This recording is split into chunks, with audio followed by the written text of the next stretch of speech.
Hey everyone, I am Matt Williamson. Happy Friday to all here in the off season.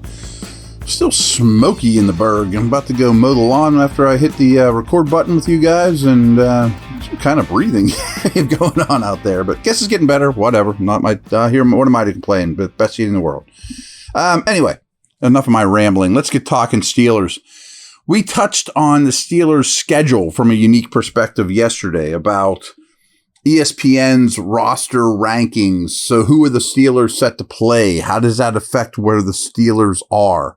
Well, since then, I found this, which is every point spread is already out there in different books. You know, so you can, I assume you can bet on these, but I mean, week 15, not knowing who's going to be hurt, who's going to be active, there are point spreads available for every NFL game already. I was a little shocked by that. Like week 1, I get, even the first month I get, but hey, I'm not a betting expert.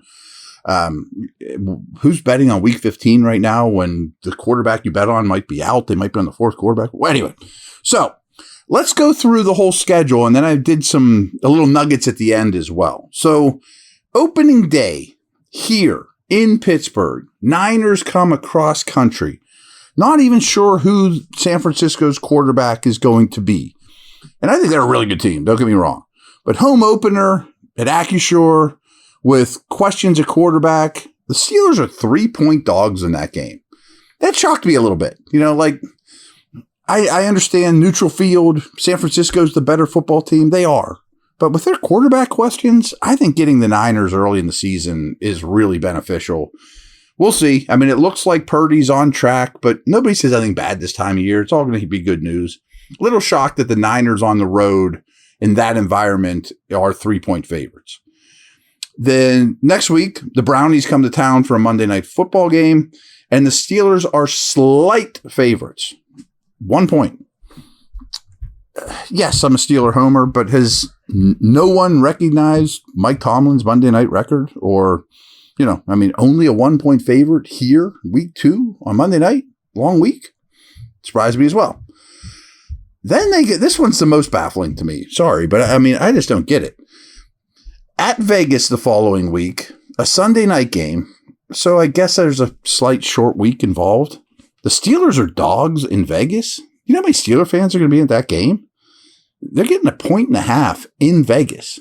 I think Vegas stinks. I think they're a bad team. Like, maybe I will go bet that game. I mean, even if players are out or whatever, I mean, Steelers are a much better team than Vegas. They're also a much better team than Houston, and they're on the road at Houston, getting 3.5 in week 4. Seems a little light to me, but so be it. I mean, again, I'm a homer, but it sure feels like the Steelers are being a little disrespected by Vegas on these lines. They host the Ravens and are getting a point in week 5. So here versus Baltimore, they're the slightest of dogs. They're getting a point. But in our own building here, in the Steelers' own building, okay. I mean, I guess I get it. Bye week in week 6. And then they travel to LA to play the Rams, where they're only a 1-point favorite after a long week. Yeah, it's cross-country road trip, but you get 2 weeks to prepare. Rams are bad, and you're only a 1-point favorite on the road in that game. I bet there's a lot of Steeler fans there as well. Week 8 here, the Steelers, this one actually surprises me considering the trends of these, are a 1-point favorite hosting the Jags in week 8. Okay, I mean, home field advantage is important. They then host the Titans and are a 4-point favorite. That's a Thursday game. Quick turnaround. I think that always favors the home team dramatically. And then week 10, you host the Packers and are a 3-point favorite. So that's actually 4 games in a row where after their week 6 bye that the Steelers are actually favored. So you got to make some hay there. At Rams, Jags at home, Titans at home, Packers at home. If you could go 4-0 coming off the bye, you're probably a playoff team. I mean, you know, who knows? But I mean, you hear what I'm saying.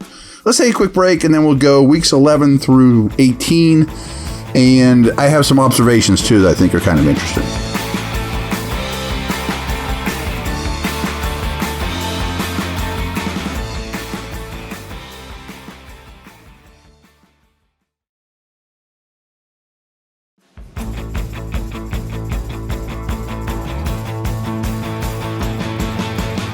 All right, we're back. As mentioned, that 4-game stretch after the bye is pretty darn favorable. You're favored in 4 of those in a row. Then you go to the Brownies, and you're getting 1.5 in that game. That's week 11.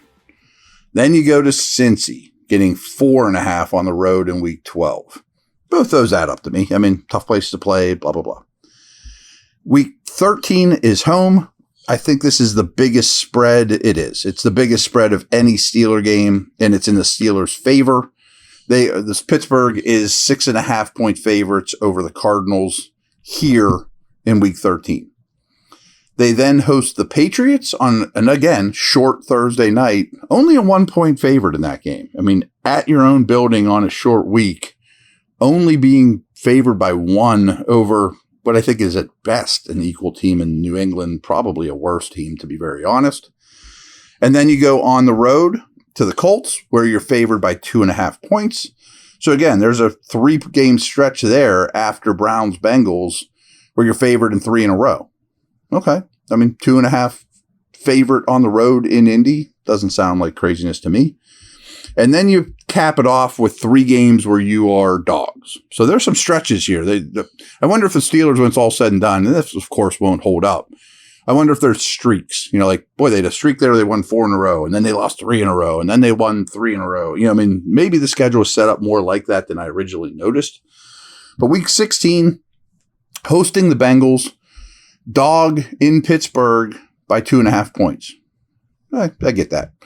At Seattle, you're a dog by 2 points. Brutal place to play, cross-country road trip.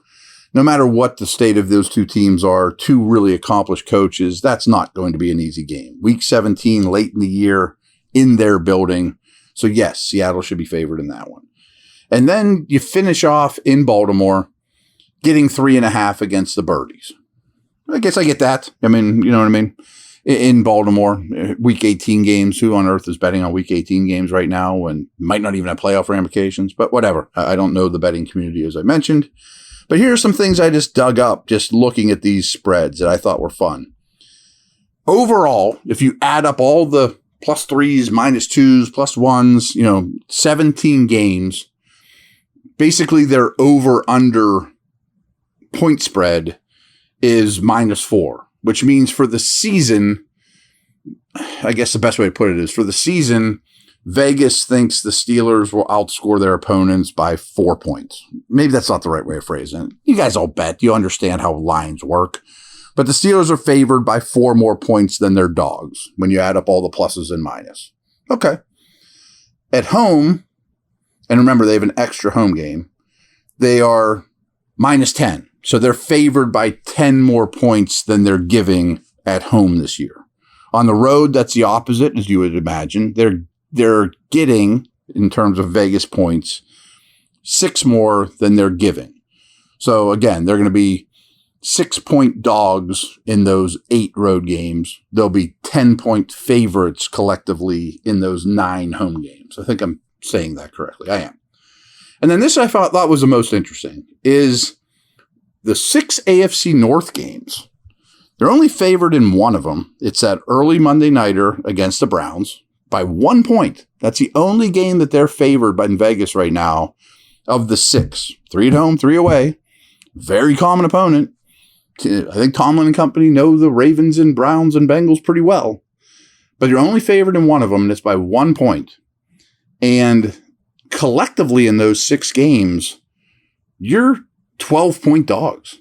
So they're pretty substantial lines. That even though you're -1 in that Browns game, you're +13 in terms of points Vegas gives you on the line for the other 5. So those 6 home games, or those 6 AFC North games, collectively they're a 12-point dog. I'll bet my bottom dollar they're not 0-6 in the division. I bet they win at least 2 AFC North games. So maybe go bet all the Steeler dog games. I don't know. I'm not giving betting advice. I just found that interesting. This time of year can be difficult to dig up some stuff, but that's what Vegas, who don't build those giant casinos out there because they're bad at their job. That's how they view the Steelers season week to week against each opponent. and against the home teams and the road teams, and the AFC North stuff I thought was the most interesting. So, all right, everyone have a great weekend. I will talk to you later. Over and out.